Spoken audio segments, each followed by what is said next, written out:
So can I ruin this for you? You know, I can just Shut the edit fuck out. up. We just had to ruin it. Yep. We're going to enjoy the ambience of John Williams for another 15 seconds legally.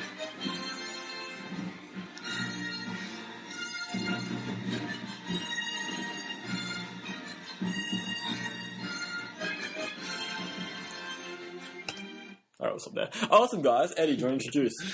Hey guys, welcome to the special Star Wars episode of the TGC podcast, episode number 6. I'm Eddie. Paul. In the middle of a beer. Brendan. And Reese. And unlike the actual Star Wars special, this one will be good. We make no promises. What Star Wars special? What, the first Star one? Wars, The Christmas the Star Wars special. Christmas special. Oh, See, if I didn't see that. We've done the music bit, Eddie. All right. Yeah, but I like the Yeah. I like the Imperial March. No, better. I was sitting there for 2 minutes trying to decide whether or not we wanted. We should have we probably wanted had this our to be own happy. themes. No, That would've been we'll alright, end on yeah. Imperial March. Phone on No, silent. we need We'll to end start on again. Imperial March. No, we need to start again because for intros we all need like Star Wars titles like Darth Reese, the Imperial Agent. Get out. Why are you ruining everything? Okay, Out the so airlock. Yeah. first things first, guys. Before we, all right, Paul, how are you going? You haven't been here for a little while. Are you good? Yeah, no, it's been about 4 weeks, so two podcast time, I believe, or Yeah, something like at that. least like that. Yeah, no, I've been doing pretty well. Games wise, I've been doing okay, but lately sports has taken up my palate. But No, no, we're watching or playing. just watching. yeah. I'm not good enough to Yeah, play. I just think I couldn't see you with like the footy shorts. You out could there. see me. You could see me concussed within Yeah. the first couple of minutes. Yeah, that's my childhood. But yeah, no. Apart from that, just the past week, we've been hit with a huge amount of news for Star Wars. Hence why we're doing this podcast. So Well, to Can't be wait to see fair, that. that's a bit of a lie. While it is true we have been hit Yeah. with a huge amount of news from Star Wars, we've also been trying to do this specific podcast for the last month. that is correct. But yeah. different things have come up. People have called in sick. Alan and Julian, for example, twice. Yeah. So unfortunately, it's only been today that we've managed to all get together so we can specifically talk about Star Wars. Now, on the weekend, we had Star Wars Celebration. Eddie, would you like to talk about Star Wars Celebration and what that is? What? Sorry. No, that's right. I'm the more Star Wars fan, aren't I? Okay, so... Yeah, I didn't even know it was a thing. Until Yeah, me neither. Sorry. Okay, so... I'm a This is fan. going to I'm be a a fan. great Star Wars episode with two people. That don't I'm a really fan care. of Star Wars, not a super fan. To be fair, you were a lesser choice, Brendan. You know I like Star Wars. You were not my priority pick when I was doing the talent for this episode. You didn't get Nah, to pick. You were like the kid in the schoolyard that gets picked last. We seriously couldn't get the guy who played Jar Jar Binks to come in, and then you were like after him. So. Got me. Yeah. Unfortunately, we He's so invited long Mark ago. Hamill, but he didn't even respond. I think the Jar Jar guy committed suicide, or I don't know. Can you blame him? I wouldn't. Okay, Sure. so what's the date today? It's like the 22nd? 22nd. 22nd Yes. of April. So a few days ago, last Friday to be exact, we had Star Wars Celebration in Anaheim, California, which is essentially the annual Star Wars get-together. Okay. 12 months ago, it was just what, gathering of the nerds? No, it's like E3 for Star Wars. Yes. So yes. Sorry. Yes. Don't get me wrong. I'm a nerd myself. Yeah, like those who throw stones at glass houses, man. Yeah, so 12 months ago when it was first announced, that was when they did the whole, like, J.J. Abrams is directing, and it was they did, like, the title for Force Awakens, and that was it. But there wasn't really much information that came out last year. It was very Seriously, lackluster. They basically just announced I know you love Star Wars, and I don't want to shit on it, but seriously, like, Shit on it. couldn't they have come up with a better title than The Force Awakens? Dude, when you consider that previous It's Star titles that Wars. include Attack of the Clones and Phantom Menace, and one that is quite literally A New Hope, it's okay. Like, we're doing well as far as titles go. And to be fair, I don't give a shit what the title is. It could be Star Wars fucking pay me. There's And I going to be would- a lot more things worse with it than the title. So, Oh. like the title's going to look great compared to what it might turn out to All be. right, Eddie. So- Eddie, Yes. what would your title be? I don't fucking know. Well then, shut Well, I'm up. glad you're not being paid by Disney right now. No one is over there. Alright, so on the weekend we saw some really amazing stuff. We saw the first real teaser, or the second teaser, but the first trailer for Star Wars The Force Awakens, which I will get into my impressions about that a little bit later, but we are going to watch that live on the podcast. It's going to make thrilling content for people listening to it. Yeah, so if you haven't seen it, just seen it visually, you're going to hear it. Okay, just a quick thing. I'm going to ambush you at random intervals in the podcast.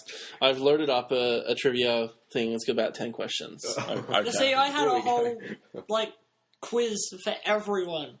You can do that at the end. This one's just I'm going to ambush can't him now, it's throughout at the podcast. Okay. Alright, we have to fast forward a little bit. So what we're going to do is we're going to watch the trailer because we've got to call Julian in 2 minutes. So without further ado, we're going to watch the Star Wars teaser trailer. Have you seen it yet, Paul? Yes, I have. Just the once. Yeah. Okay, I've seen it about 20 times.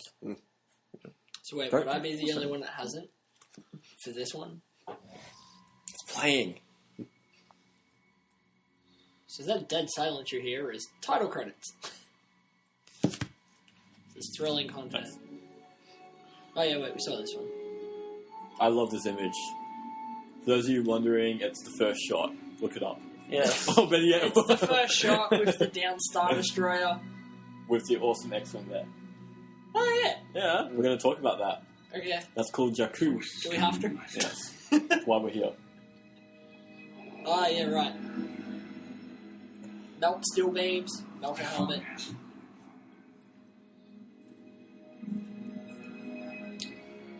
I haven't. My sister hasn't. Everybody got force. You have that power too.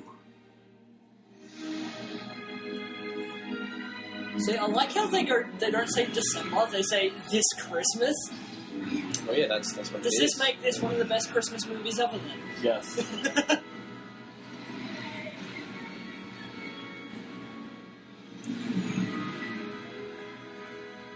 Oh, right, yes.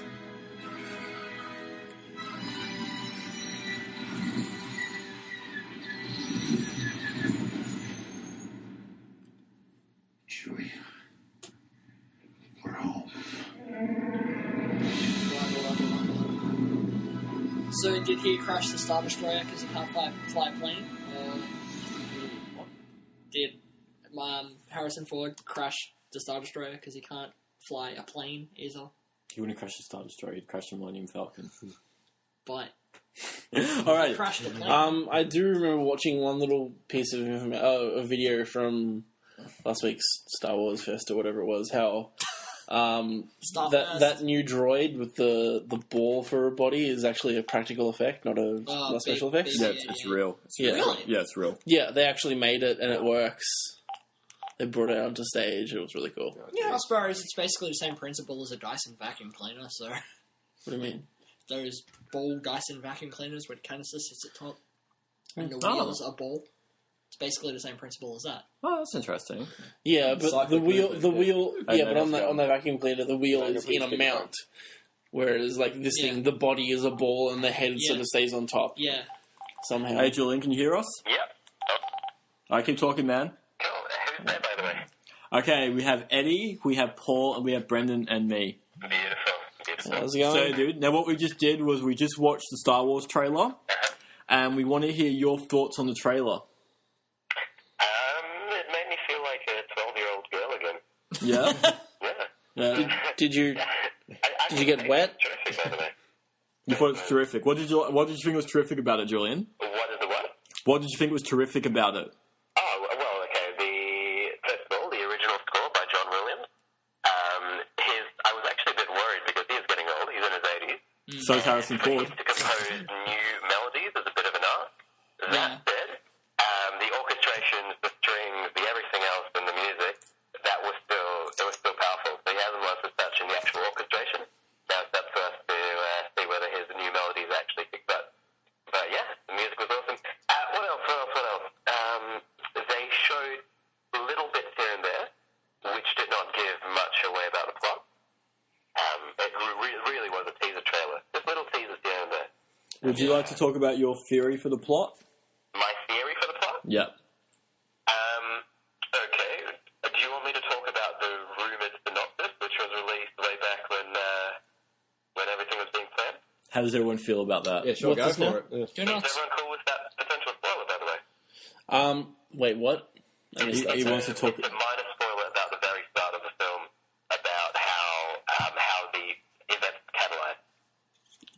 they've kind of already addressed it live on stage. I'm not sure how spoilery it is now, but it's certainly an interesting theory. So go on, man. Tell us about it. Okay.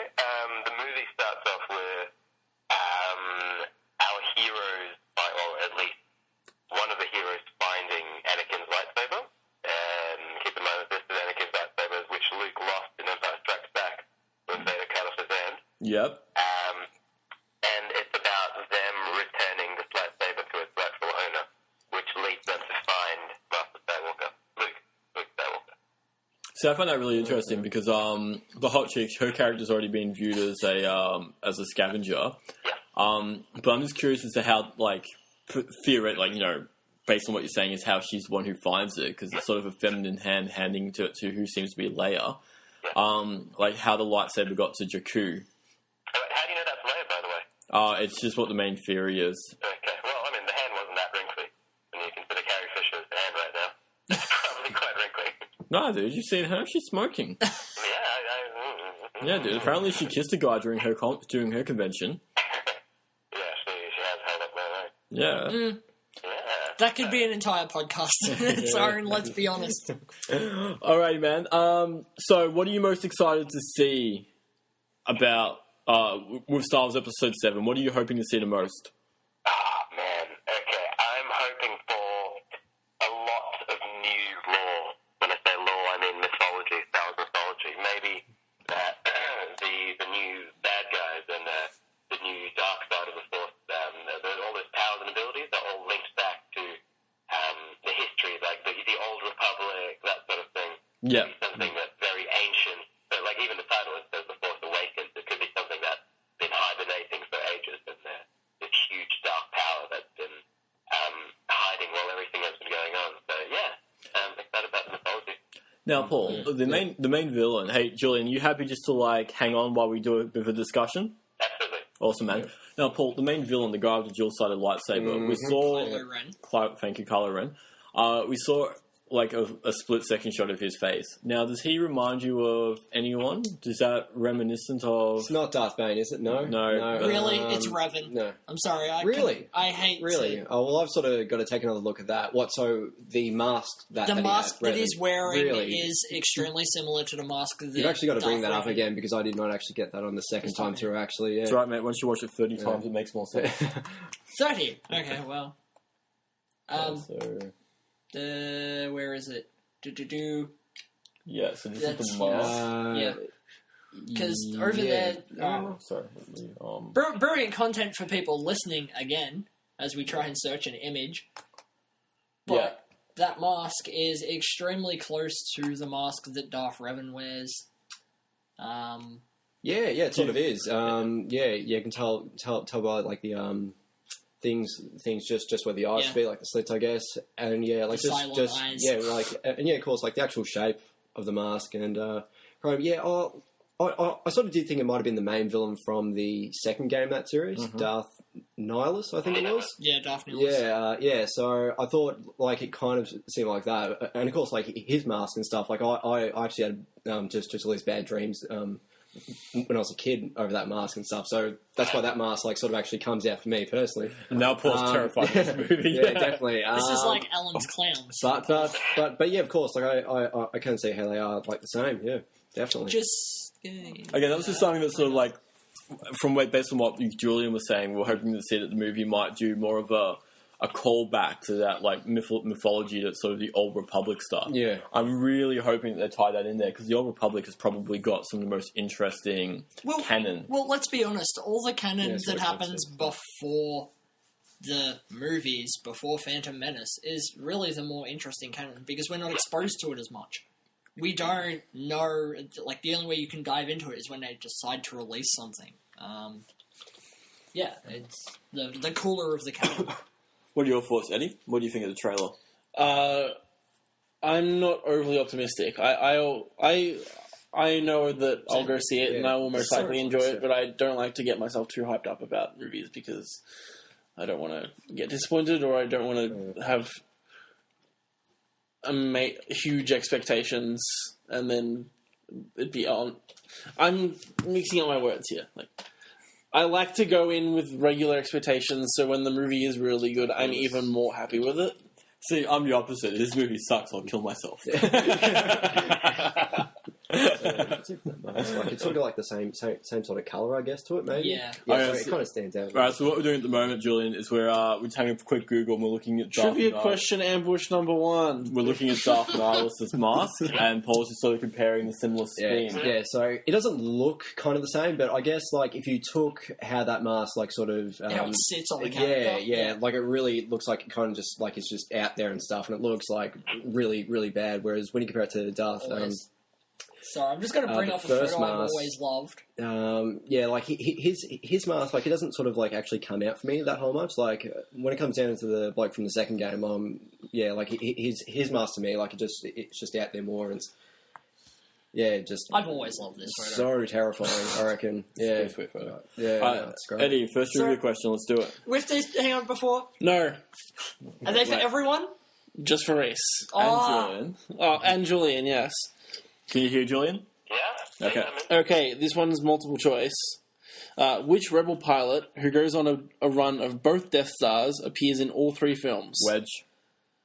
Biggs Dart Collider, Luke Skywalker, Wedge Antilles, or Lando Calrissian? Wedge Antilles. Julian? Yeah, Wedge. Okay. Alright, so that's the first question. Alright, Brendan, what were you going to say, man? Oh, no, I was asking for these trivia questions if they were for everyone. Because... Well, you can join in if you know it, but like mostly I was just Only just for after Reese and that. Reese doesn't answer it, because then you can really put it to him. Yeah, if exactly. you know the answer. No, I know more about Star Wars than you, based on statistics. I'll stop using fake statistics to back up my argument. Alright, so we're going to move on a little bit. Okay, I know that you guys are not massive Star Wars fans, but this is not referring to you, Julian, but what would you guys like to see from a Star Wars movie? What would make it a good movie to you? Yeah, dude, you can't put it on there. All right, sorry. Hey, we're back. We had a bit of a technical issue. Don't put anything in spacebar, man. Sorry, Paul. So, what would make it a good Star Wars movie? Oh well, I suppose just first and foremost, make it a good film in the first sense. It needs some good scenes between people. Like when it comes down to the dialogue in Star Wars movies, they've been overly bad. Like that's like one thing that I think most people might like, sort of say yes on. So I guess when it comes down to those one-liners and stuff, and when people have those trade-offs, like I would like it to be like something that doesn't like not exactly like make you sort of have yourself in your chair and sort of make yourself curl up and say, oh geez, like did they really just say that? It sounds really cheesy, but something that sounds like a bit more real. Yeah. But look, what about conversations about sand?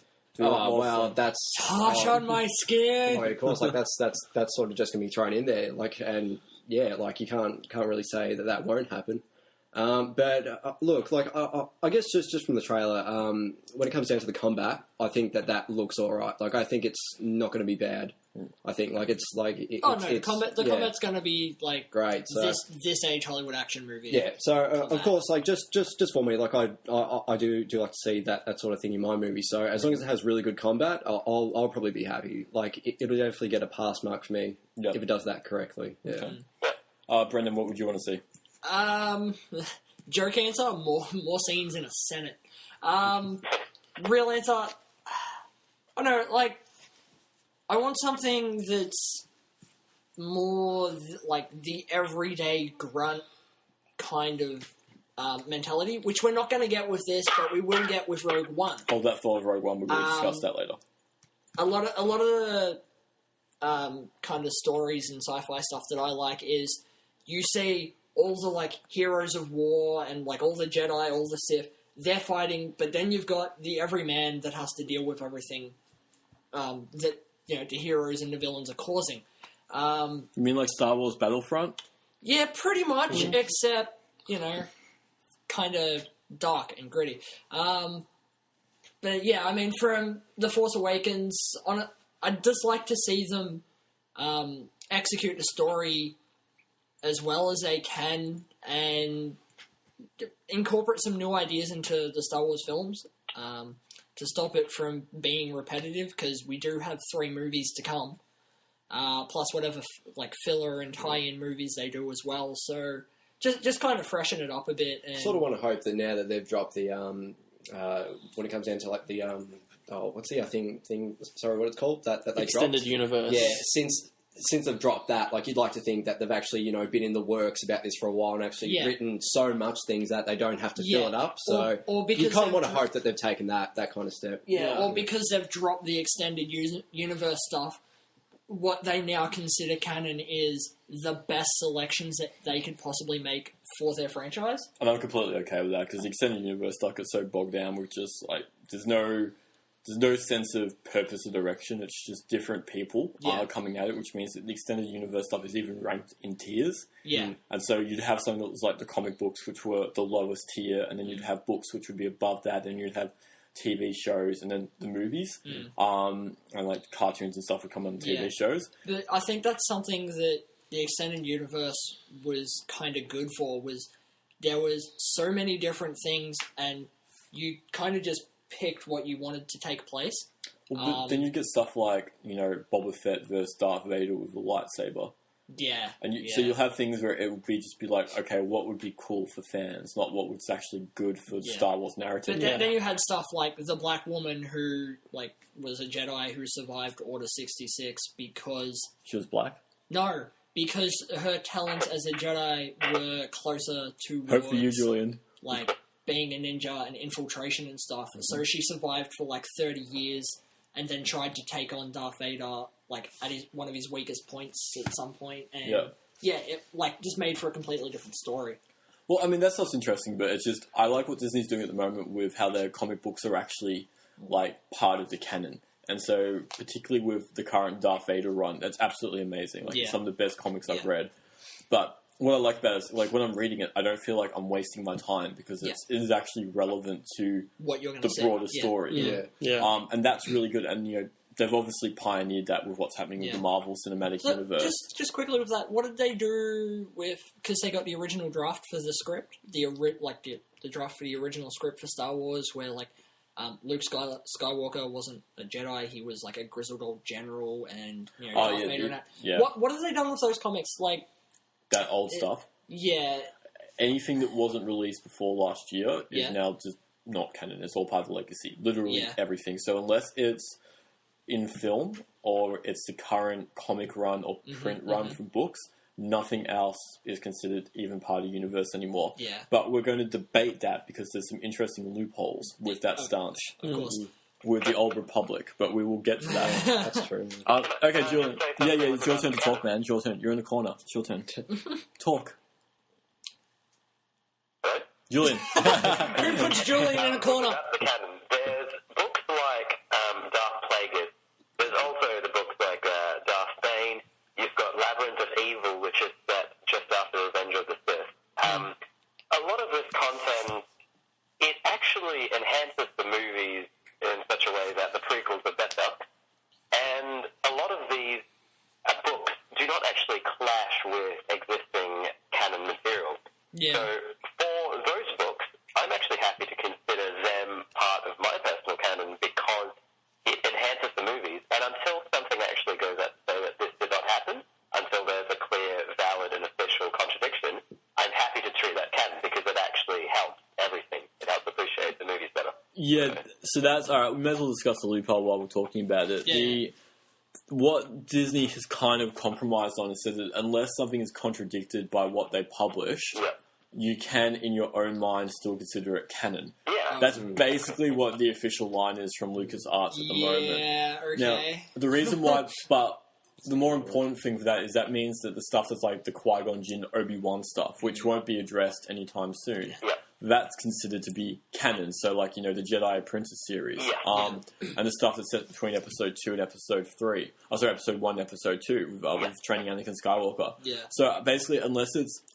Disney has said that nothing is canon anymore, but until they contradict it, those stories do fill in the gaps, providing it still meets the same narrative. Okay, fair enough. Yeah. Which is why the Old Republic stuff is interesting, because during the Clone Wars series, they do throwbacks to, some of the Old Republic characters. Yeah. Do you want to go into that in a bit more detail, Julian? Sorry, can you repeat that? Do you want to talk about the Clone Wars and their throwback to the Old Republic? No, I think that's more your alley, because the Old Republic is something that you're more familiar with. No, I was going to say, you watched the episodes more recently than I did. So who was it? It was Darth Raven, isn't it? The episode with Anakin? Yeah, No, I'm actually not up to that episode yet. Who was I talking to about that? it wasn't me, because I watched Not it Alan, ages was it? ago. It was Okay. Alan. Okay, no, it wasn't Alan. Okay, so... Fuck, it doesn't matter. Alright, so basically there's This happens on a weekly basis. You forget one important thing that you're talking to someone about. I have a Obviously, they weren't very important if you can't recall them. He turns around to me. Sorry, we're going to have to go on a tangent. Last week, he turns around to me and goes, "You don't watch Game of Thrones, do you?" I'm like, "Reese, I started watching it the day it aired." Oh, who was I talking to? Well, I mean, I consistently forget that Julian doesn't drink coffee for like 2 years. So. Okay. That's some dedication. Jeez, I wish I had that time. Trivia ambush question number 2. Okay. I'm going to do 2 questions here because the second one is kind of obscure and crappy. The female Rodane in Jabba the Hutt's audience chamber has hair styled in dreadlocks. True or false? The female Rodane in Jabba the Hutt's audience chamber has her hair styled in dreadlocks. True or false? I'll say false. Well, from the game, they're little, but they're kind of dreaded. But they aren't dreadlocks like in the long sense from the games, from what I can remember. Julian? Dreadlocks. I'm going to say false, because I do not remember something as interesting as I dreadlocks. also safe bet me and Paul go Okay. true. True, yeah, why not? And the third question is, on Hoth, what creature captures Luke? Bantha. Yeah. No, it's multiple choice. It's Oh. Darth Vader, Wampa, Tauntaun, or Jawa. Wampa, sorry. Wampa. WAMPA. Yeah, Wampa. No, I like I'm the idea sorry. of it We being need Darth to Vader. discuss this. He's got Banthas on the something- brain. Very easy, very wrong. I'm fallible. It's how I bring myself down to your level.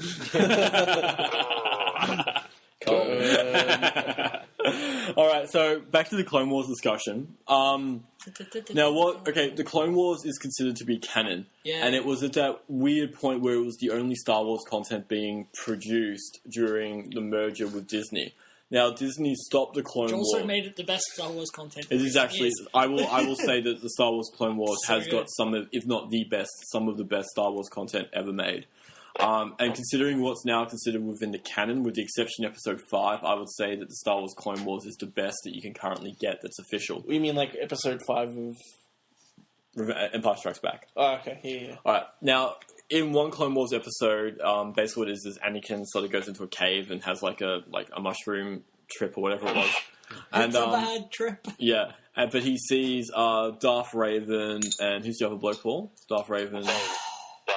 Darth Bane. Yeah. So essentially what he does is he envisions the Old Republic villains, the Old Republic Sith. Now, why that's important is because anything that happens in the Clone Wars is gospel canon, which means that the Old Republic stuff survived Okay. the But- Cull. Alright, Or the Order 66. By that association between Yes. the two, yeah. Yes. Okay. but the thing with that is because all of the KOTOR stuff and Old Republic was, choose your own adventure, you picked a side, basically. Like, Yeah, but there was still only like There's a very still- set ending. Yeah, there's still very official set story, endings, yeah. but basically the only bits that are canon are Revan and Bane were part of the Jedi, and then went and found themselves, and then joined the Sith, but Yeah, they turned out to be created their own- dark Jedis after the Yeah. final battle Yeah. of those wars that happened. in a massive, was it the massive Mandalorian Civil War or something? Yeah, the Hyperspace Wars. Hyperspace War. thank you. yeah, and then that started these. Which I want a war- series of that because Yeah. oh my god, the Hyperspace War. But the thing is that they can actually do that now, which that's what I'm so excited about Disney, is that all this shit is now possible. And so they're basically, because I really want them to touch on the Thrawn. Well, they could kind of trilogy. approach it like basically how they approach the Avengers. Standalone movies. Well, that's what they're link doing. them in. There's going to be a Star Wars movie every year until Walt Disney's reanimated. So until And he that comes out of his will be carbonite. for a very long time Yeah. because he doesn't like Jews. With regards to the anthology films, coming back to what Brendan was talking about, the Everyman, Rogue One seems to be that sort of movie. right. It's Great. about war. It's about the soldiers who are fighting through the mud and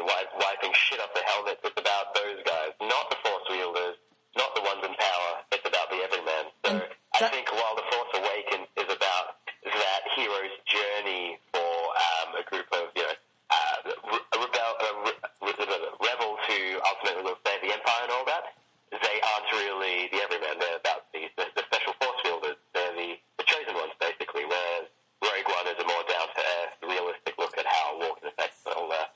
And that's what I love, because some of the best episodes of the Clone Wars were the ones that just focused on the clone troopers doing things that some of them were like, this isn't quite right. Like, even though we're the good guys at the moment, why are we burning this one village? Why are we, like, fighting the Empire here? There's a good line in that. I think it's at the end of the Darkness of Umbara arc, where they are being controlled by General Krell. Yes. At the very end, Yes. They ask them, what was the point of all this? What did we actually change? And there's something really cryptic and poetic, like, at the end of the day, everything remains the same. So they are completely self-aware. Yeah, and, like, Rogue One's going to be one of those movies, from what we saw, just, it's going to be, like, you know, the World War II movie, but for Star Wars, with, like, guys fighting against all odds, doing what they have to do to go back and see their space wives. So I think the more exciting thing about Rogue One, apart from obviously the plot and the concept, is the choice of director, which is Gareth Edwards, who's probably most prominently known for his Bruce Willis movie from a couple years ago. Looper. Yeah, that's it. That's Rian Johnson. Oh, sorry, who's Gareth Edwards? Edwards did Monsters and then Godzilla. That's right. Sorry. The Looper guy is doing the next Star Wars film, so he's doing the unannounced one after that. Sorry, but the fact that they've got Gareth Edwards and the Looper guy is really interesting, because it means that they're sort of taking a risk with, you know, not necessarily untested talent, but they're giving young talent an opportunity to make their mark on the Star Wars universe. And so I'm most excited for the idea of, like, each director sort of bringing their own imprint and doing something different. So it's not following that really, you know, clean-cut chronology, but having these individual standalone films that are telling interesting stories. Yeah. And I said Rogue One, I mean, my only concern with Rogue One is what the rating's going to be, because I want this to be sort of like a hard M type movie. Like, I'm not saying like Saving Private Ryan violence, but you know, I want it to be high stakes. I don't want it to be like cartoony with like the stormtroopers missing and the rebels being like jolly clean cut. I want like Band of Brothers, but sort of people who are just real, you know? I want real flawed people. I want like a rebel who's just there because like he had nothing else to do. It's just like my farm planet's boring. Join the rebellion today. What would you say? Sorry. No, but have they revealed, like, is Rogue One just going to be regular Rebels, or is it also going to include... It's going to be the first movie with no Jedi. Is it also going to include, like, clone troopers that stayed loyal? No, they haven't mentioned anything like that, but they're saying that there's going to be no Jedi, no Sith, no Force, nothing. Yeah. It's just going to be a straight sci-fi... I hope Commander Rex gets his own movie. We'll discuss that. That'd be cool. We'll discuss that. So, like, Rogue One is the kind of movies that would be awesome if it was like Band of Brothers.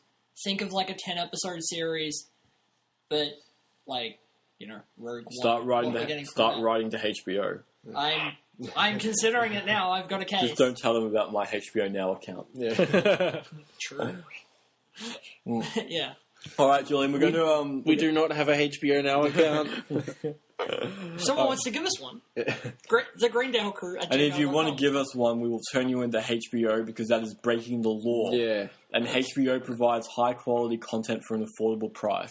HBO, if you want to give us one, we will gladly accept it. it. Could not chill any harder. We could definitely do it with another. I mean, There is another. Bring HBO Now to Australia already. Or don't, whatever. Or I'll kill my cousin. Or whatever, I don't care. It's his other cousin. No, dude, it's a worthy martyr. Worthy. Okay, so we're gonna move on a bit now from episode 7, and we're going to jump into favourite Star Wars games. So, Paul, I have you as letter A, which means you get to go first. What is your favourite Star Wars game? Wait, your name's Aaron Paul? God, I wish. Well, yeah, to the series that we touched on, you got Darth Revan. He's the protagonist of the first one.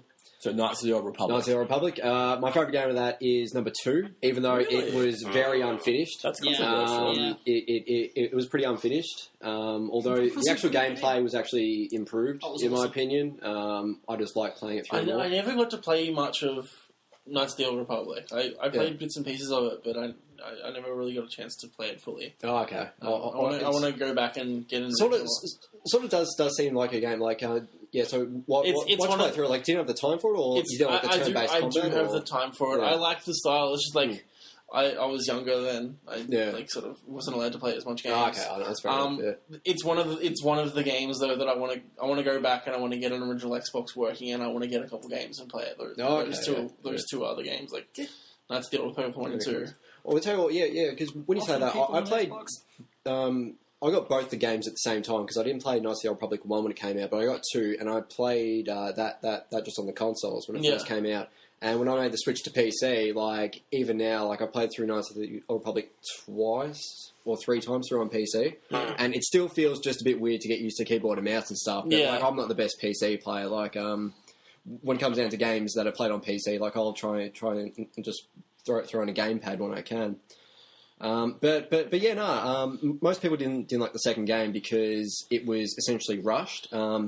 Because they wanted to make it a summer release in 2005, and they got a different studio. BioWare did the first one, and Obsidian did the second one, which is also a strong studio. Yeah, definitely, yeah. It's the way it always happens. Yeah. BioWare, Obsidian, and then the publisher wanted them to rush it.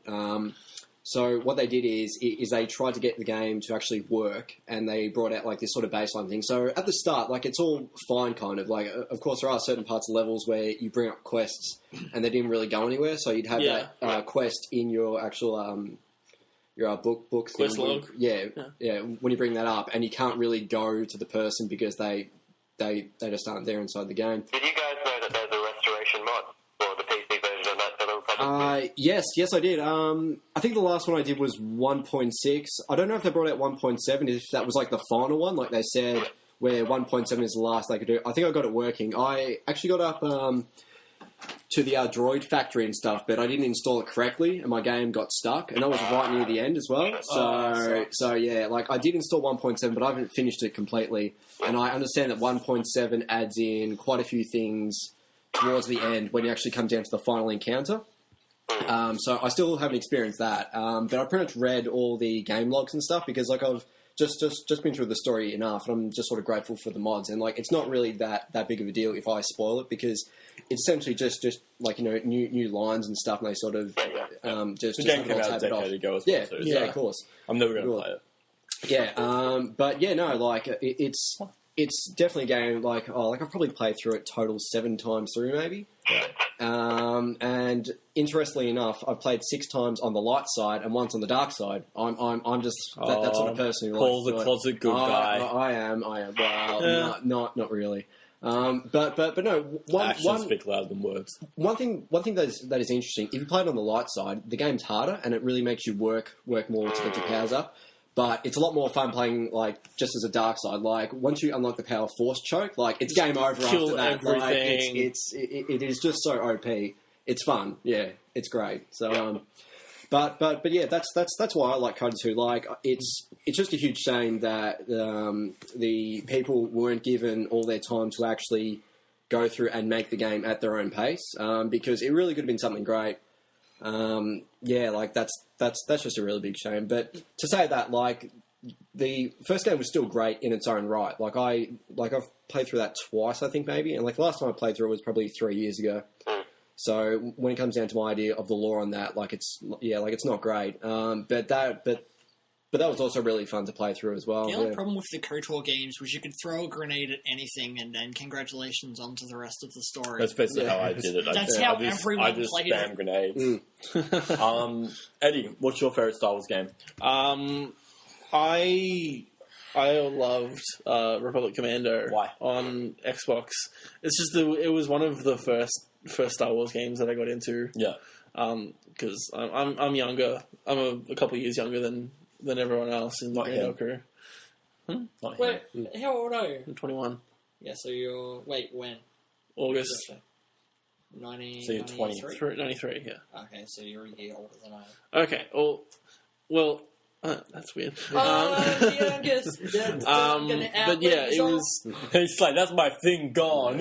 It was just sort like of one like. quirky.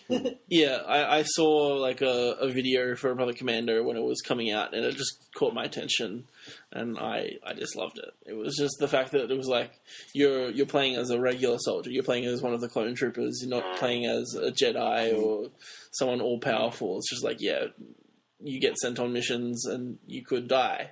It's a really good game. I remember getting it on Steam and having a bit of a run through it about a year ago. It's hard to play now. It's very hard. It's a really unforgiving game. And It is, you've got to yeah.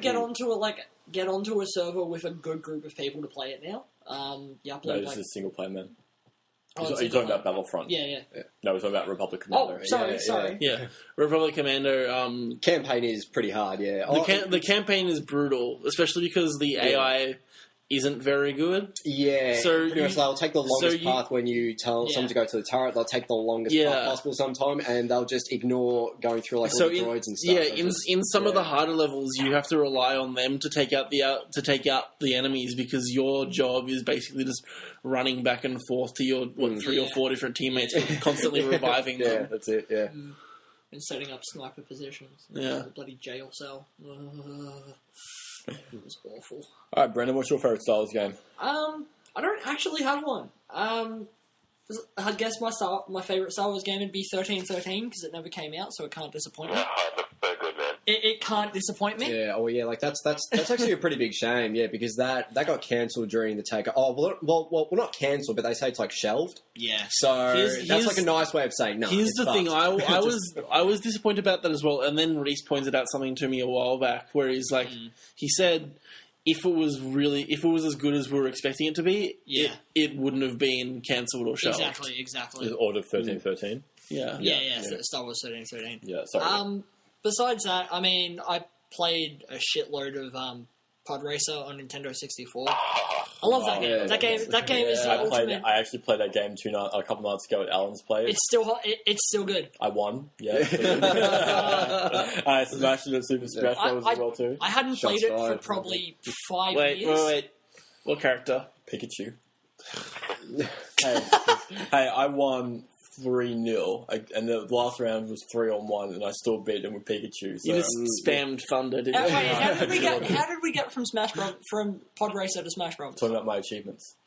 Hey, look, this thing I don't care about. relevant, I guess. Yeah. Sure. Anyway, Trivia ambush number 4. oh my god, in the middle of my answer. No, go on. No, no, you ambush me. I demand first. Okay. First go at this question. Okay. How many Imperial officers can you see when the Death Star fires its laser to destroy Alderaan? 2. 1, 2, 3, or 4? Wait, what's the question, sorry? How many Big Imperial officers can you see when the Death Star fires its laser to destroy Alderaan? And it's 2. Because you only see 2 people standing at the balcony of the button thing, and you see the laser go. Officers.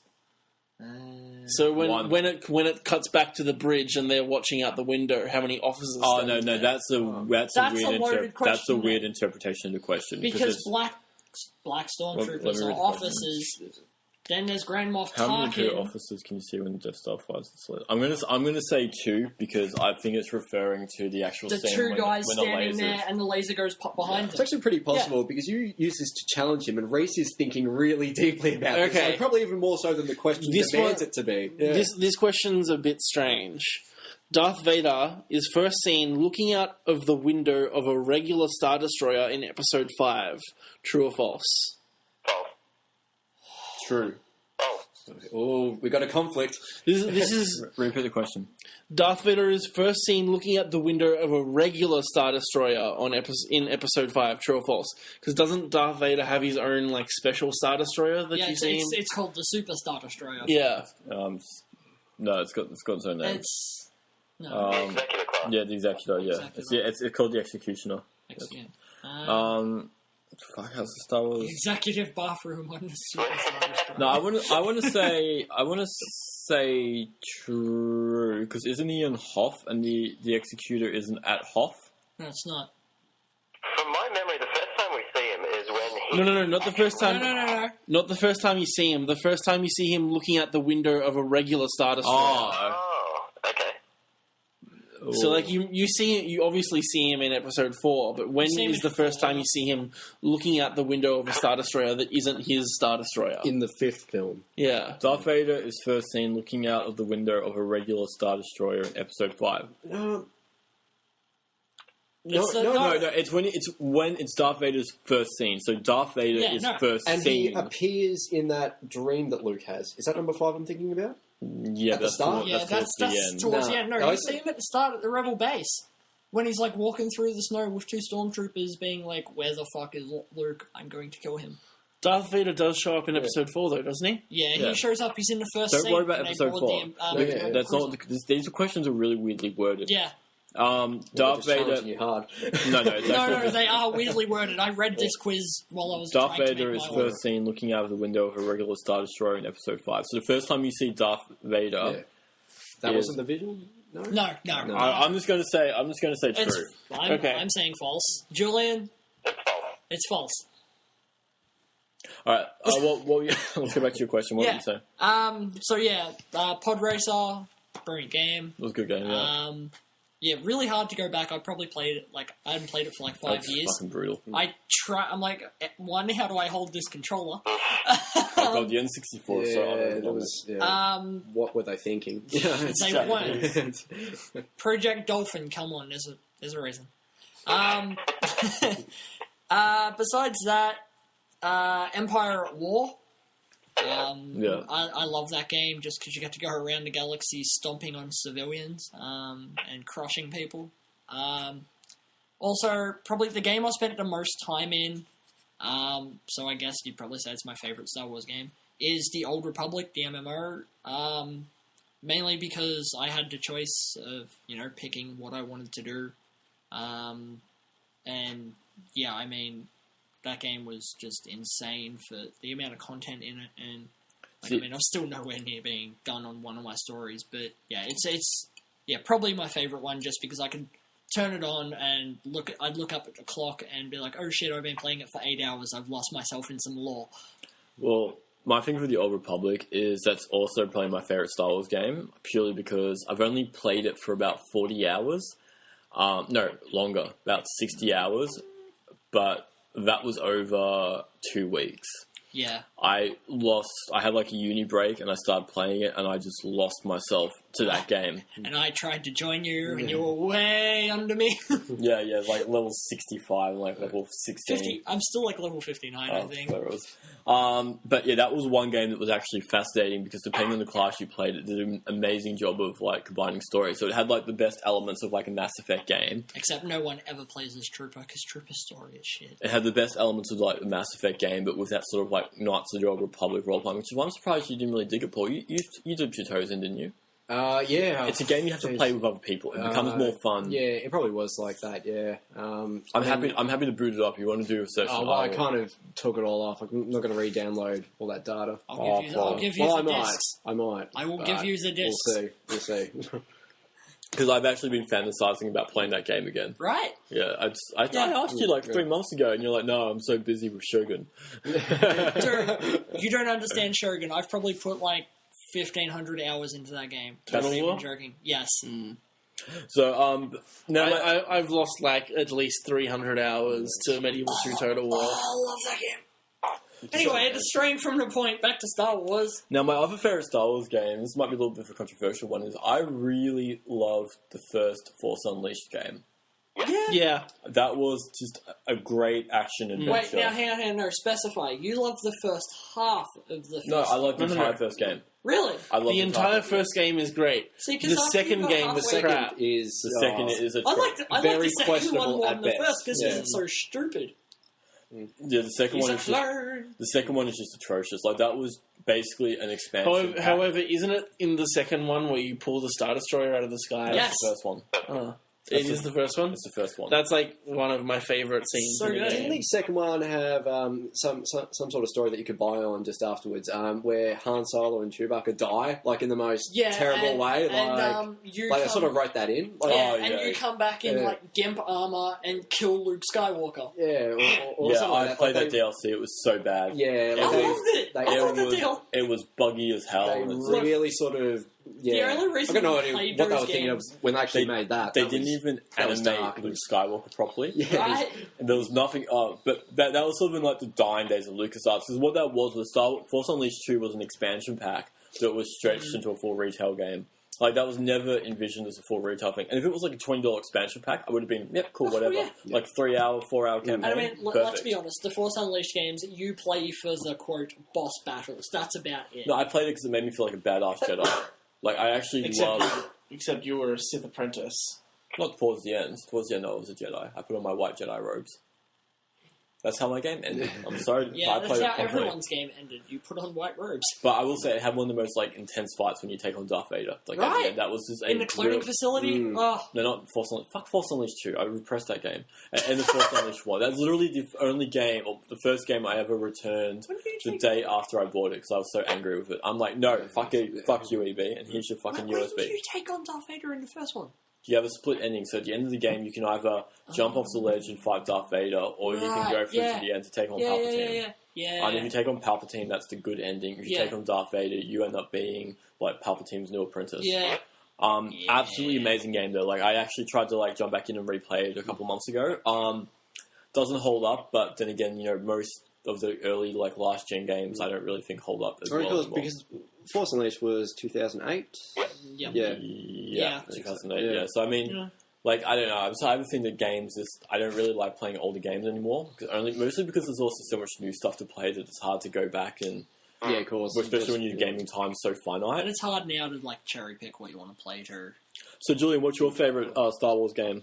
Oh, just before I jump into that, coming back to Force Unleashed, I just want to say that I'm actually glad that it wasn't canon because when you look at Starkiller and how powerful he is, Yeah. it makes the rest of the Jedi in which when we see all the other Jedis in the movies, it makes them all look like little wimps. True. Because he freaking pull a Star Destroyer out of the sky. He can create force explosions, which are really huge. Yeah. And it devalues every other Jedi that we've seen, which is actually a slight problem which I have with the Clone Wars, which is that you can do all this awesome stuff with all these Jedi, that the Jedi do, but when it comes to their actions in Revenge of the Sith and so on, they look very, very weak comparatively. But to be fair, that's also because Revenge of the Sith was a poorly made movie. But at the same time, if the Clone Wars, if one of its jobs is to make the prequels better, which it does successfully, then I would argue that shouldn't have happened. Well, no, because George Lucas did like Revenge of the Sith like an authoritarian dictator. I mean, like Kid Fisto. Yeah, oh yeah, of course. He was a character. I mean- it wasn't all that mentioned. Yeah, like basically you had that amazing scene in like, you know, when they go to confront Palpatine with bloody Mace Windu, and it is the worst cinematic fight in the Yeah. entire 6 movies. And all these hardcore Jedi Masters like Yeah, just get shot Cole straight away. Plune and Kit Fisto and all these guys like literally just get killed in like the opening seconds Yeah. when About 10 Palpatine's doing seconds, his yeah. like goblin spin. Or whatever the hell it was. Like, he's more reminiscent of, like, a Spider-Man villain at that point. Dark Spiral. Yeah. Or whatever you want to call it, you know. There's, And, like, okay, when you read the book, the idea behind it is that when he unleashes himself and his mask drops, like, the dark side is so powerful that Yeah. the other Jedi are stunned, except for Mace Windu, because he's, like, badass. And black. And, No, it's because Samuel L. Jackson has to die as a badass in every movie he's in. but he That's doesn't... on his but contract. He doesn't die as a badass in this movie. But He- it's he on does his like a- contract. He does like a deserved better. bitch in this movie. Yeah. Tell you what's also in his contract that they failed to do in Star Wars? He didn't call anyone a motherfucker.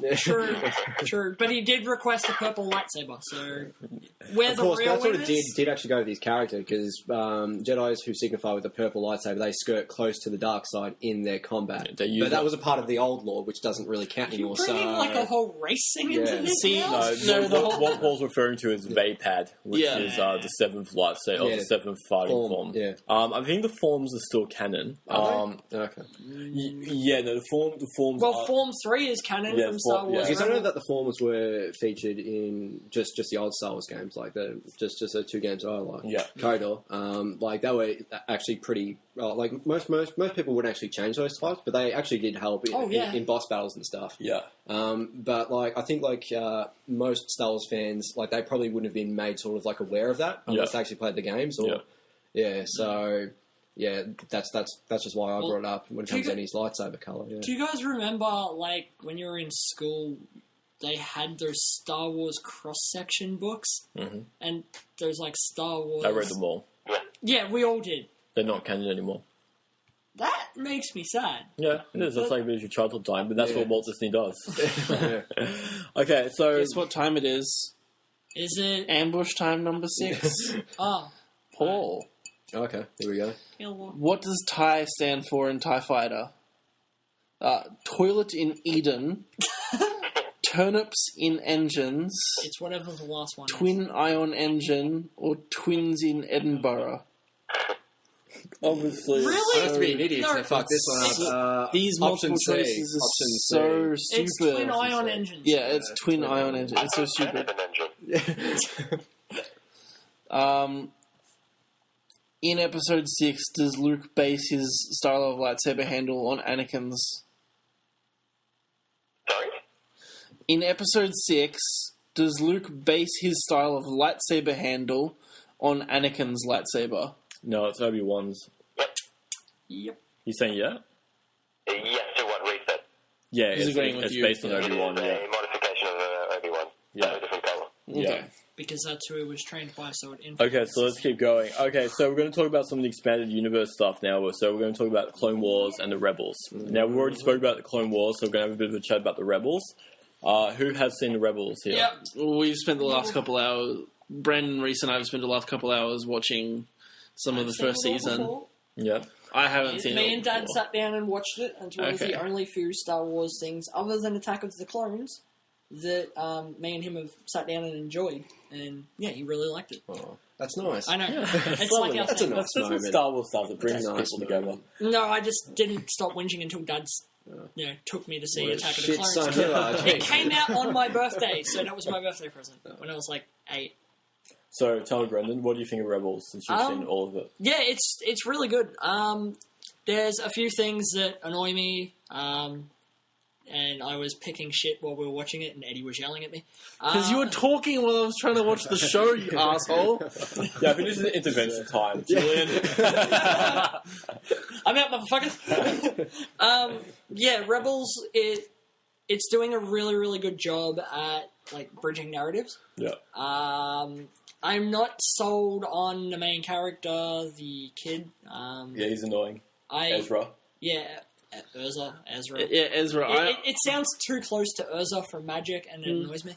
I don't mind him. That's the only thing that annoys you, or the actual character? Oh no, the character annoys me as well, because he's like blue-eyed and like too innocent kind of character. Like in that, you've got the like the rest of the crew.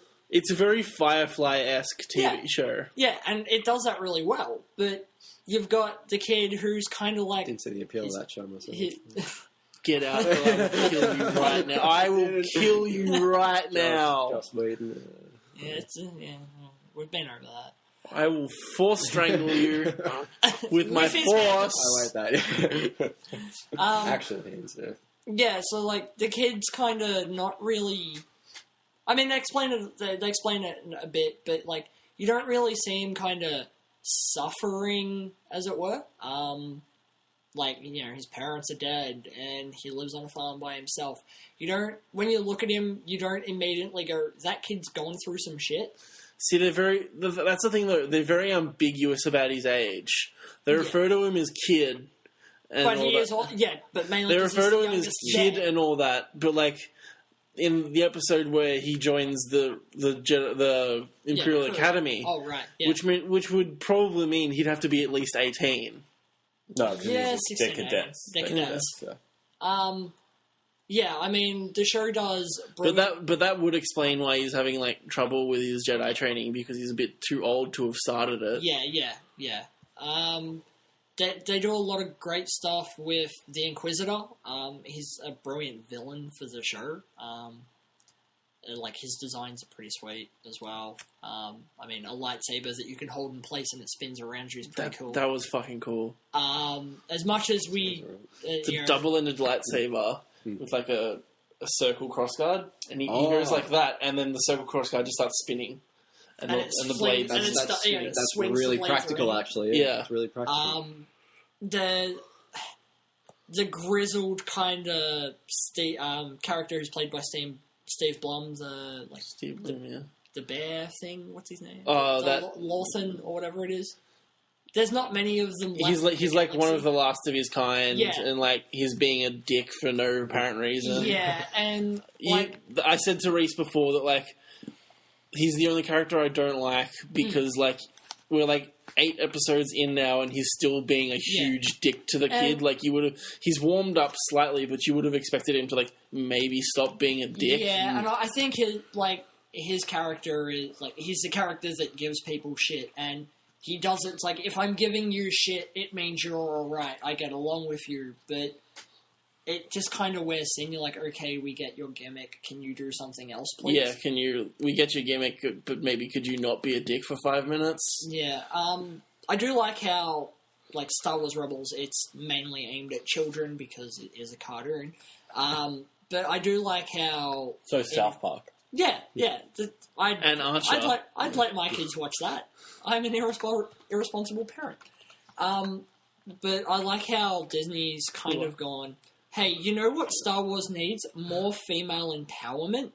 We need we need characters that have, like strong female characters. So you get the Mandalorian ex-cadet. Rebels. It's a pretty good show. We're getting a season 2 of it, so definitely go out and watch season 1 and see what you think. Julian already knows what the spoiler is for season 2, but how season 1 ends and what happens at the start of season 2 with the cameo, which we will get to later. Right. Yeah. What I'm most excited for is I absolutely love Clone Wars. That was one of those shows that listeners, if you can work out the spoiler from that'd be pretty impressive. Basically, like with Clone Wars, when Clone Wars is good, it's some of the best Star Wars stories ever done. Like, there's literally nothing that's as good as Clone Wars when it's seriously firing. And what I'm really happy to see is that in Season 2 of Star Wars Rebels, they've been very upfront by saying that they want to continue a lot of those themes, a lot of those characters from Clone Wars into the series and basically fast-forwarding 15 years to see where they are.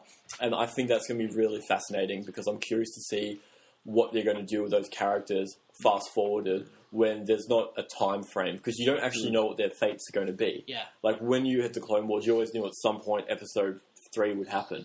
And they've even come out and said that what they want to do is they want to do, like, standalone movies set during the Clone Wars that run parallel to Episode 3, so you can see what happens to those characters during the events of Episode 3. Yeah. They said there's nothing confirmed at this point, but that's what they're trying to work out with Disney at the moment. Yeah. And where was Commander X stationed during Well, that's the thing, is that you don't know, because the show doesn't really finish with a definite leave-in into Episode 3. There's a lot of the... Rex was wherever Grievous first was in 3. Not Utopia. in space, but in, like, the mine. Utopia. No, that was Cody. He wasn't with Obi-Wan. My bad. Yes. You don't know. Yeah, you don't know where Rex is, because Rex is more with Anakin. But yeah, so that's the thing. Is like, I'm really curious to see what's going to happen with... Rex is head of the 501st, though, isn't he? He was, yeah. So wouldn't that just mean he was with Anakin and he was like, well, that means he attacked... brain fart, I need to kill Jedi. Well, that's mean he attacked the temple, but like I don't think Rex would... We'll see. It's alluded... You don't know. Yeah. It's alluded to that Rex was one of the loyal... No, Rex was one of the few clones that was given like more freedom when he was created, so his character was... He had his limiters. Cody to a lesser extent, but primarily Rex and his team, his core group of clones, didn't follow orders strictly. Because you've got that great episode where you get the Jedi that turns into a Dark Jedi, who basically is like he's just killing his clones for the sake of killing his clones because he's a bit of a sadist. General Crow. Yes, exactly. That was an amazing 3-episode story arc because that's when you kind of see the seeds of the clones turning on the Jedi. But Rex was like pretty instrumental in that. Yeah.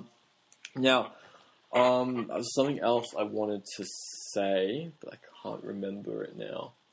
It doesn't matter. Okay, so what we're going to do is, because we're over an hour now, so we're going to move into the last major section. Another big thing that happened over the weekend was the announcement and the teaser trailer for Star Wars Battlefront. So what we're going to do is we're just going to play the reveal trailer. So, Julian, we're just going to put this on for a couple minutes. Okay, wait, I need which keyboard? That one. Keyboard. Okay, Dun, dun, dun. maintenance music. So there's a dice game. Dun, dun, dun. Does that mean you played on the board?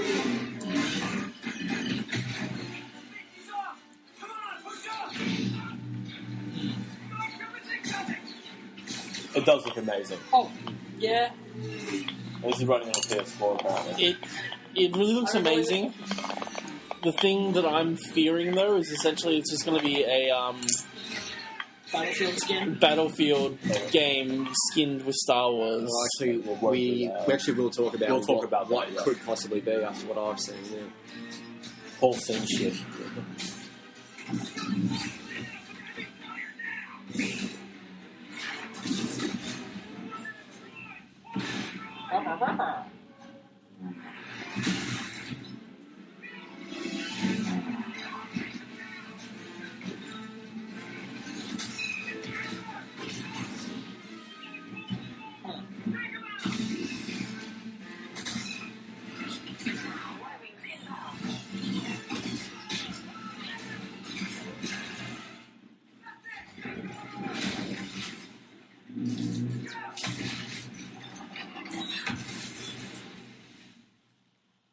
Please tell me we actually get to pilot An AT-AT. an Imperial Walker.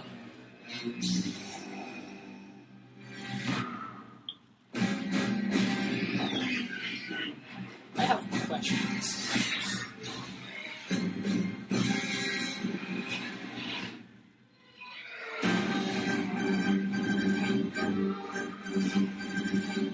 Now see, that's cool. Yeah. That's my idea of a Battlefront game. Okay. Alright. Paul, go. Okay. Well, first and foremost, this game, it's not treated as the third game in the series. What the PR people and what fans who have, It's a actually been- reset. Yeah. It's pretty much just going to be a reboot. That's essentially what it is. So when people want to try and make all those comparisons to the first two Battlefront games, which I do, I don't care what anyone says. Yeah, Of course I'm going to compare it. It's got the same name and everything, and it's great to see that the company logo is actually with the title. So it's not Star Wars Battlefront. It's Star Wars. It's just got the company name at the end. If you see that, so It's EA's Star Wars Battlefront. that's practically what it is. So Star Wars Battlefront EA by EA. Okay, so from that trailer, what you can see, one thing, if you actually look about what the game's going to be, to my knowledge, it is going to be both first person and third person. Yeah. However, they've That's styled the essential. game, so they're going to encourage you to play it in first person because they're trying to bring back that feel from the games they've created. Yeah, and When it comes down- that's yeah. fair, by the way. Which That's fair. that's fair enough. It's their game, it's their vision. Yeah. They can do that. And actually, there's a dev diary from DICE. It's one that goes for 4 minutes and 31 seconds, I think, for a short. Not to be specific. I don't actually know the title, but that's the actual time. So if you go search it up, it's something like that. 4 minutes 30. Halfway through it, you'll actually see a screenshot of what looks to be a first-person view with no targets or anything like that. It's just an actual screenshot of what it looks like, and it does look a lot similar to what you would find from the fourth Battlefield, which was the last one that they worked on. People are going to draw comparisons to Hardline. Battlefield. People are going to draw comparisons to how it feels like Hardline. Hardline did feel like 4, but Hardline was made by someone else, to my knowledge. Visceral. Not yet. Yeah, so DICE didn't make it. Oh, So- kind of. Oh, So- yeah. Sort of, yeah. Yeah. It's complicated, but yeah. Yeah. Visceral used to So, make good games. in terms of the first-person view, they're definitely going to try and make you feel Boosters. I'm pretty sure one of the quotes was he said that they wanted to make a game where it feels like you're actually in the heat of the battle. So dirt kicking up and all the fire blasts going off, just all those just going through your head and stuff, and you hear the sound effects, Ewoks like, you know, from trees dropping and all that. So they really want to encourage you to do it first person. And that's fair enough, because if you played through the second Battlefield, third person view was not great at all. Like, they had both views. But yeah, I primarily played in third person, and first person did actually feel better. Yeah, it was did. more precise. It did. So yeah, there's no surprises there. What Yeah. the third person is going to be more designed for is like the jetpacking stuff, and so like the actual like moving between like the platforms and that type of thing. I think that's when the third person is going to come in handy. But I think it is going to be optimized for a first person type game. Yeah, of course. The other thing is like a first person against a third person.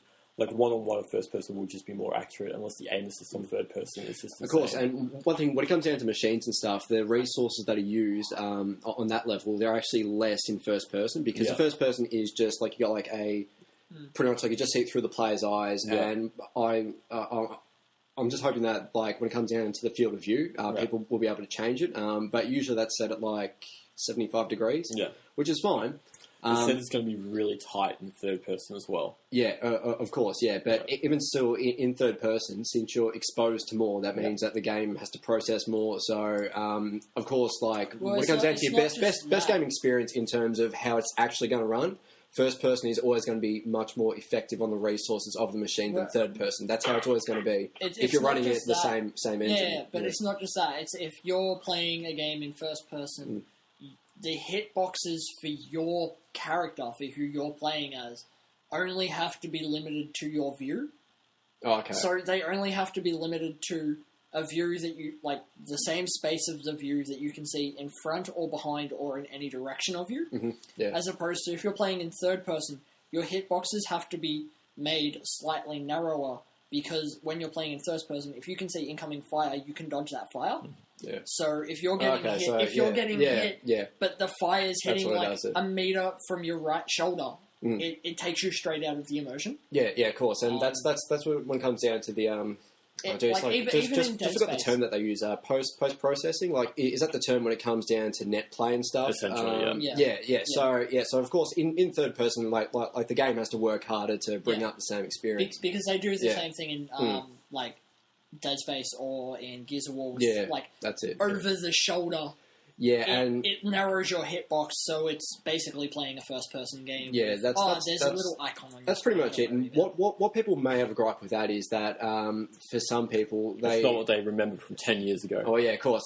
But what people don't like in third person is if your character's straight in the middle of the screen, then it's sort of okay. Like, you've got the same sort of field of view on both halves. Yeah. Whereas when you've got the shoulder view, you do have the same sort of field of view, but what you can essentially see is going to be more on the right side. Yeah. And that might throw people off who just prefer to have it and they can't change it or whatever. I probably assume, you're constantly switching. I would sort of have to assume that they might implement that. You know? I would have been happy with the game which is locked in first person. Yeah. I don't think that would have been that would not have been a game breaker for me. What's a game breaker for me is the size of the maps. Now, okay. Well, too small, too big? Well, yeah, of course, because counts. Yeah, of course, because so far there's only 4 worlds announced, and there's going to be more to come in DLC.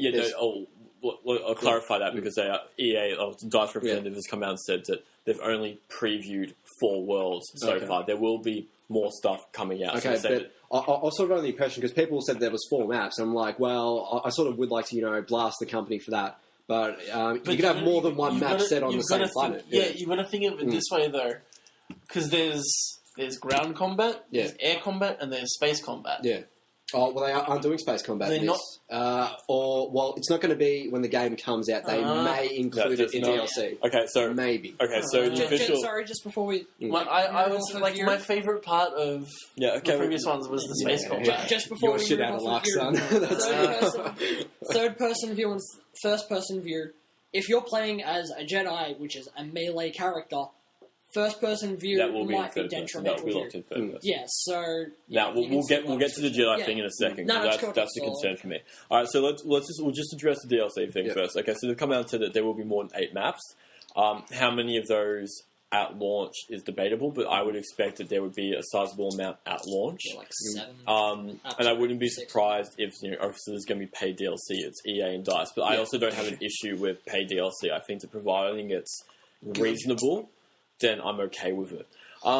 Now, I have an issue with 20 versus 20. I think 20 versus 20 is too small. Yeah. And DICE came out and said something about that. Yeah. Now, they've said that they're implementing bots to fill in the numbers, but they haven't said whether or not it's going to be like a Titanfall thing, where it was, 12 versus 12 with bots. It was 6v6. Was it 6v6? Yeah. 6v6. Oh, was it that small? It was 6v6, and you could each have... Every person could have a Titan on the field at the same time as well. That's how they got the 12 thing. Which Yeah. is why But yeah, so they have come out and said that it's going to be... There will be bots to fill in the gaps, but I think that 20 versus 20 is just too small. Well, that's what It the should DICE be guys at said, least yeah. 32v32. Yeah, but of course, people Minimum. say... I think one thing about what the person at DICE said is that they said that they don't want people to link it to the BF series when talking about the fourth Battlefield. Yeah. Because they said that's sort of what their second game was made when they had that huge online play. They said this is what people like, they do. But apparently after all their extensive testing, which look, like it doesn't matter how much you test a game in a studio with different people over different things. It's not a substitution for real world sort of gameplay. Well, you know what that translates to? Yeah. Is that the PS4 and the Xbox One aren't powerful enough to run the game bigger with the graphics that they have in mind. That's the other side of the coin. Is that like I suppose you could say that. Yeah, because also one thing about this, you could these say consoles are not powerful. of course, because also one thing about this game is it's not going to be brought out on the gens from last gen. No. Because you notice that Battlefield 4 was brought out on PS3 and 360. Yeah. This game is not. Yeah, It's the next completely for this Battlefield gen. game What a won't be on shame it's on PS3. PC. So just say like you actually look past that excuse that they're giving. It's pretty bad on their part to not have this game ready to actually support that amount of players. Julian, what do you think, man? Well, to be honest, because I'm a single player sort of guy, and I don't actually, excuse me, I don't actually play multiplayer that much. The lack of single player content is a bit surprising and a bit of a turn-off. But that's just for me. I'm not the target audience because most people who do own current gen consoles, they are predominantly online. So I'm not the target audience. That's fine. They're lost. But yeah, I'm more excited about other single player RPG games than Star Wars. They actually We'll jump back to that in a second. We will jump into that in a minute. We'll talk But about some this single player game stuff coming up. Battlefront, is the kind of games that you would want the player size of MAG. 256 players. That's impossible.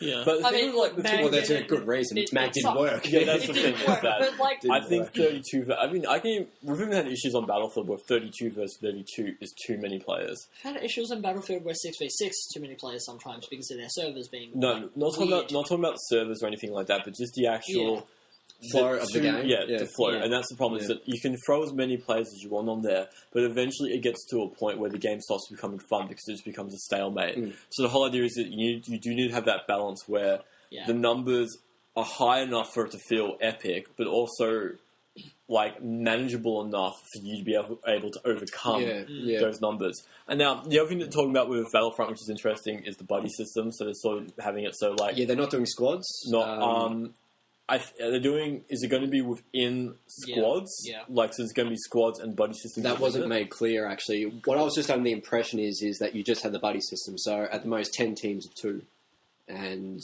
that's well. You probably could say that they might have squads, but they haven't said that. They haven't actually said that. So But if it's also, you can't really assume. I mean, I would hope that they would have a squads and a buddy system. I think that would be pretty sweet. Yeah. So that way you could pair up higher ranking players with lower ranking players to make it a bit more even. Because that is something that's an issue with Battlefield. Like, if you don't have decent stuff, you are playing at a disadvantage.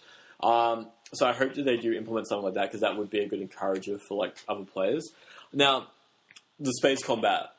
Sorry, just a quick thing about that. Because when they first announced it, didn't they, they mentioned that space combat was going to be there, and and that, sort of some of the stuff that you do in ground combat could affect the space combat and vice versa. Yeah. That's what they said before. calling in orbital strikes. Yeah, or, just say the Battle of Hoth, heavy AAs. Just say the Battle of Hoth, you take out the shield generators on the ground and then they can bomb, They and never then the space promised that was all concept. I know they never promised it. It's Yeah, just they said that, and I was like, oh man, that sounds really cool. I hope they do. And honestly, that. what it's come down to two possible things. The first thing is that these consoles are not powerful enough to do that at the graphic level that they want it. And the second thing is that it's also incredibly plausible that there will be a space combat specific Star Wars game coming out. Or there will be an expansion pack and they want extra money. And to be fair, I'm okay with that. No, that's the thing. Like, I'm actually okay with, like, these games cost so much money to produce. That's the problem, is that these games are not... You can't say that a game made today cost the same amount as 10 years ago when the DLC was really dodgy. Like, most of this expansion stuff is because these games need to try and get extra sources of revenue to justify how expensive they are to make. Otherwise, they should be charging more for the product. The fact that they're not charging more for the product is astounding when you consider the increased costs of developing. So, like, we can have the DLC argument another time. Yeah, well, that's... But that we can... That can take up an entire podcast. It could, if we wanted to. But just quickly, like, I understand where you're coming from, and I understand what you're saying. But, like, not particularly this game, but, like, I know that other games of, like, when they've announced the game, they're like, yeah, the game's going to have this, this, and this, and this at launch. Yeah. And then it comes out and it's like, it's got two of those things, and then it's like, oh, and also those other things we promised that would be at launch, they're actually going to be part of the expansion pack, and you're going to give us extra money. Yeah, I mean, you have to talk about specific examples of those games. That's a game-by-game example, and there's generally explanations for that stuff. Most companies do not want to... No company wants to rip off the consumer consciously, because that's bad PR and bad publicity for them. Oh, well, you say that, but they sort of keep getting away with it, kind of. I mean, okay. It's because they keep shitting on us and we keep letting them get away with it, so they think they can get away with it even more.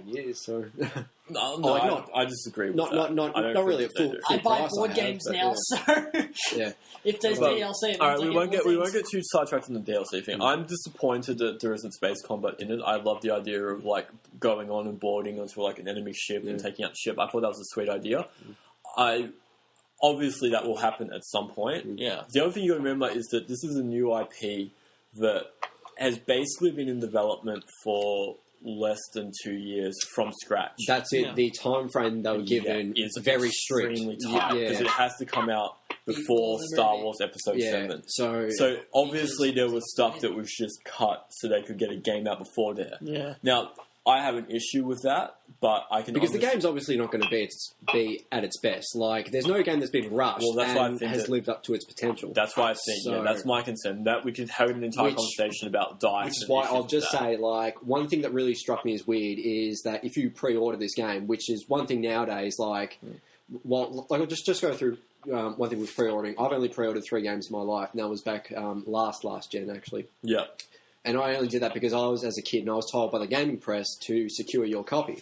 And then the first two times I actually didn't go and get the game, my mum did. Yeah. And the third time I actually did. The game I saw... I used to pre-order, like, basically everything that I bought. I barely pre-order anything. And there were hundreds of copies in store. And I thought, so I didn't really have to go and, like, sign up and, wait and put down money. I could just bought on the day. I think that's why I personally don't pre-order anymore. Yeah. I think the last game that I pre-ordered technically was... Call of Duty Advanced Warfare, and that's because if you pre-ordered it, you got the Advanced Edition, which came out the day before. Yeah. So I went the day before the Advanced Edition came out and pre-ordered it. Yeah, which is one thing, because apparently the pre-order incentives for this game, apparently you get to play it a week earlier than everyone else does, or something like that. Okay. So I'm thinking that, look, like, for me personally, if the incentives that you get to pre-order seem really, really great, it's almost as if they want to secure a huge number. And to me, look, like, if you think that you've made a great game, then you don't need to spruik it up with saying, if you pre-order, you get this, this, and this. No. You should be confident enough that your game will be perfect on launch. Yeah, but the thing is, it's the thing as well. No, it's not. It's you are paying to get something, and you... Because you're supporting it, and because that's sort of it's not. No, because you're making the assumption that it's the developers that want this. It's not the developers that want this. It's the stock prices that want this. And so by increasing the pre-orders, it can help them estimate the amount of profit that they're going to make over that quarterly period. Okay, so it's not their fault, but still the whole idea of that, when it comes down to that sort of practice of business, I think that this pre-order is actually very reasonable. I don't agree with it. I think this whole pre-order is very reasonable because regardless, you still get the content. Yeah. The only thing is you get the content earlier if you pre-order it. Yeah. I like that idea, and I think that that's okay. I mean, that's not a thing for me. If it was like, you'll have something that's locked off. Again, but we can have... Yeah. This is the Star Wars podcast. We'll save that for another time. Okay, all right, we're coming up to about an hour and a half now, so we should probably start wrapping this up. Yeah. Any closing comments, Julian? I'm just really excited for the next few years. It's a promising batch for Star Wars. Very excited. It should be good times. It's a good time to be alive, people. Brendan, what are your closing comments? Star Wars, it's a thing. Enjoy it. I don't really have much to say about Star Wars. Unfortunately, I like it. I like what I see of it. I can pick holes at it all day long, but yeah, all in all, it's a very enjoyable product. Paul? I just want to see how this all launches and how it all goes, and see how people actually see the movies and play the games, and see how just the public thinks, because and also one thing about this, I actually want to see how it's just going to be a few years off, but how these movies actually stand up in 10 years time. Because that's actually like a true sort of test, because. From memory, just the last 3 movies that came out, the first one, everyone kind of praised it at the start. Of course, they found it annoying, but they were just so grateful to see Star Wars come out, and they sort of didn't actually take in all those flaws and say, "Oh, well, they could have done this better." But people were just so glad to have Star Wars. So I actually do want to see how this movie sort of is in 10 years' time, how it stands up. Yeah. Well, I'm hoping that.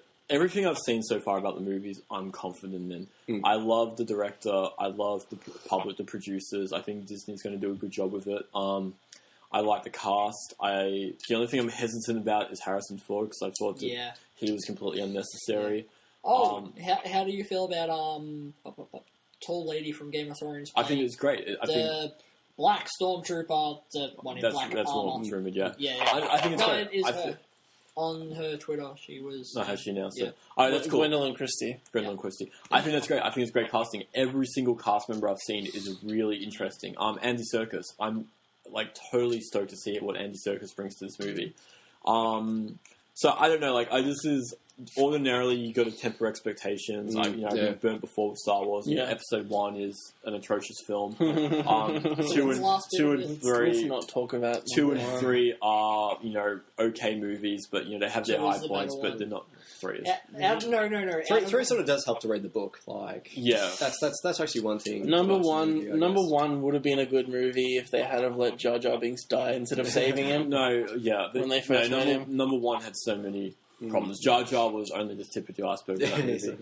Jar Jar was the tip and most of the iceberg. No, there's the entire direction. I'm pretty sure that even if you took him out, there's still a lot more you could find wrong with it. I know there's wrong on so many levels. But Darth Maul shows up for basically no reason. But the entire point I'm trying to get, though, is that there's been some really great Star Wars content to come out recently. I'm loving the Expanded Universe stuff. The comics are amazing. I'm actually going to read the science fiction that comes out. I haven't read science fiction in so long, so I'm actually going to pick up the Star Wars stuff. And to be honest, I'm digging Rebels, and I'm digging... I'm really enjoying Rebels. Read some of the older books. But that's the point. I've read a lot of the older stuff, but I don't need to because it's a waste of time now. It's not going to be part of the canon. Yeah. So, but really, does canon matter? Really? It does for why I'm enjoying it, because I want to get the complete story. I'm sure Julian agrees. You want to get that complete thing. Yeah. And as I said, my time is valuable, so I don't want to... Awesome stories. I've read a lot of this stuff, man. I'm also really enjoying Rebels, and I signed up for a free month of Netflix, so I'm going back and I'm going to rewatch the Clone Wars as well. Lovely. You can just borrow it off the racing shelf. It's got a little Blu-ray. Okay, there's a couple of questions left, but we're going to skip the 2 of them. The last one here is, in the Emperor's... No, there is only one window in the Emperor's Tower in the second Death Star. True or false? Sorry, could you say that question, buddy? That's such a bullshit question. False. There's more than one window, because Luke looks out of a second window. Yeah. It's false. False. I honestly didn't hear the question. It doesn't matter. It was a stupid question. All right. On that note, find the button. Alright, so I'd like to thank you all for listening to the Star Wars podcast. Yeah. Eddie, do you want to sign us out? Hey guys, this has been episode 6 of the TGC podcast, the Star Wars special edition. We'll probably do another one in the future. Yeah, we'll have one closer to the movie. Julian, do you want to say goodbye? Goodbye. Okay, I'm Eddie. Paul? Brandon. And Reese, and may the force be with you. Or not.